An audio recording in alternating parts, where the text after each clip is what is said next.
Salut à tous, j'espère que vous allez bien, on se retrouve pour une nouvelle vidéo. Alors je sais, j'ai pas beaucoup posté de vidéos ces derniers temps, c'est vrai que j'avais pas beaucoup le temps et que c'est assez compliqué de mettre tout mon baradrap pour faire les vidéos. Donc là j'ai à peu près le temps pour le faire. Donc dans cette vidéo, comme vous avez pu le voir, on va faire une clé USB bootable avec le Linux. Donc le Linux, c'est un système d'exploitation qui est utilisé notamment pour des vieux ordinateurs qui n'ont pas la capacité d'avoir des systèmes d'exploitation récents, et aussi pour des ordinateurs récents, ça dépend. Donc on va télécharger l'ISO de Linux, et ensuite avec Rufus, on va rendre tout ça bootable. Donc la première étape, c'est de brancher la clé USB à l'ordinateur. Voilà.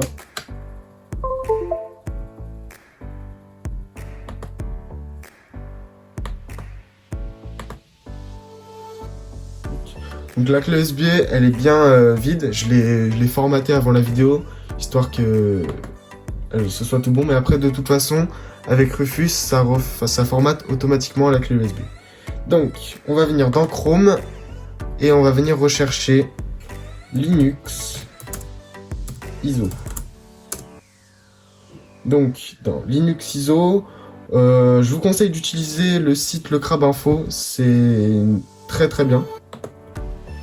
Donc on clique, ensuite on va choisir notre système d'exploitation Linux. Donc il y a Linux Cinnamon, il y a plusieurs Linux, mais je pense que on va choisir un Linux pas trop récent non plus. Et je verrai peut-être dans une prochaine vidéo pour installer ce Linux sur un ordinateur. Alors, si ça veut bien charger. Donc voilà, là on peut voir, il y a plusieurs systèmes de Linux. Voilà. Les ISO, ils sont à la toute fin, ils sont tout en bas. Voilà, donc là on peut voir Linux Mint Cinnamon, la version 21.3. Donc je sais pas si c'est la dernière, j'en sais rien. Voilà. J'essaie d'aller vers les versions en bas. Ah ouais, mais après il n'y a plus de version.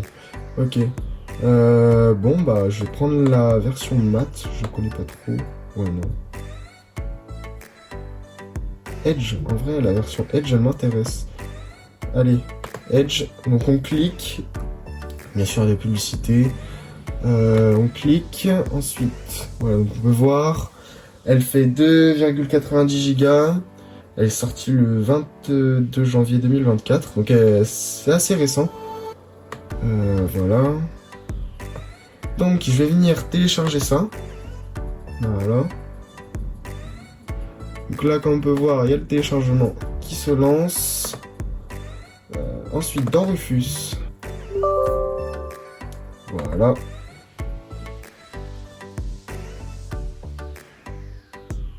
Il met un peu de temps. Hein.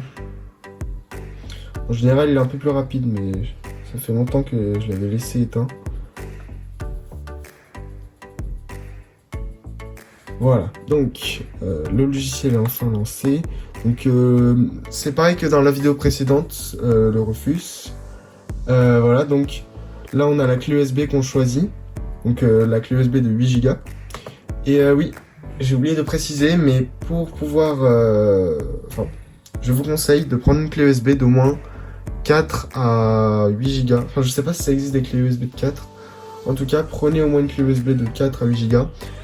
Parce que les données qu'on va mettre dessus sont pas énormément volumineux, mais il faut quand même assez d'espace, mais pas énorme, pas besoin de prendre une clé de 16 Go, parce que vous allez perdre au moins 8 Go qui vont être utilisés, qui vont pas être utilisés. Donc une fois que l'ISO sera téléchargé, on se retrouvera, je ferai la clé USB bootable.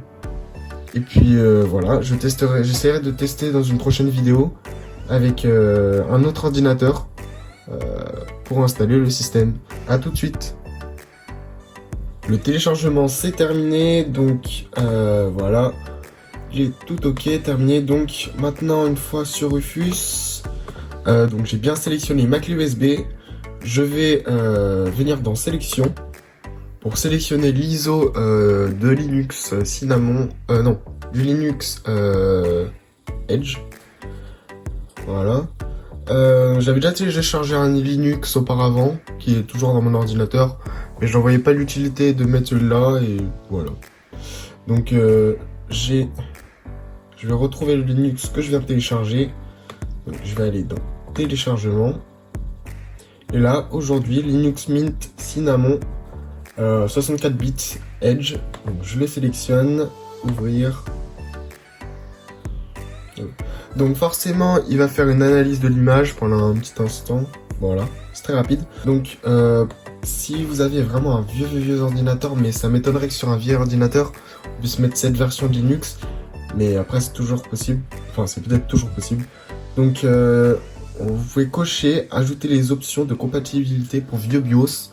C'est si vous avez vraiment un vieil ordinateur. Donc, moi je vais pas cocher parce que l'ordinateur n'est pas trop vieux non plus. Voilà, donc laissez les paramètres par défaut. NTFS, voilà. Attends, stop. T'as pas remarqué un truc? Genre juste avant? En fait, à ce moment-là, on voit que j'appuie sur une option sans me rendre compte. Donc c'est pas bien grave. Donc on fait démarrer. Donc là il met laissez juste OK, pas besoin de toucher à autre chose, juste écrire en mode image ISO recommandé. Voilà, OK. Et bien sûr, il va formater la clé. Donc, qui dit formater dit effacer tous les données qui sont sur votre clé USB. Donc, si sur votre clé USB vous avez des données importantes, des dossiers, des choses comme ça, je vous invite à les mettre de côté, à les sauvegarder. Et puis, ou sinon d'utiliser notre clé USB qui est vierge, qui n'a rien dedans. Et ensuite, bah voilà, c'est tout. Donc, on fait OK. OK. Et le téléchargement va commencer. Alors ça y est, le téléchargement est terminé. Ma clé USB a été rendue bootable. J'ai le Linux dessus. Donc je peux aller vérifier tout ça. Voilà. Alors. Quand je sélectionne ma clé USB, donc voilà, elle a été renommée Linux Mint 21.3 Cinnamon 64 bits. Donc voilà. Ça c'est tous les fichiers, tous les fichiers utilisés, que la clé USB a besoin pour booter sur un ordinateur et pour télécharger le système d'exploitation. Merci à tous d'avoir regardé cette vidéo. N'hésitez pas à lâcher un petit pouce bleu si vous avez aimé celle-ci, à commenter si vous avez une question. Je sais que mes vidéos sont assez rapides, je le reconnais. Je vais essayer d'aller moins vite. D'être plus précis dans mes phrases. Et merci beaucoup à tous. Et voilà, on est à 260 abonnés sur la chaîne. J'ai un objectif des 1000 abonnés. Voilà. N'hésitez pas à liker et à vous abonner. Ciao, ciao.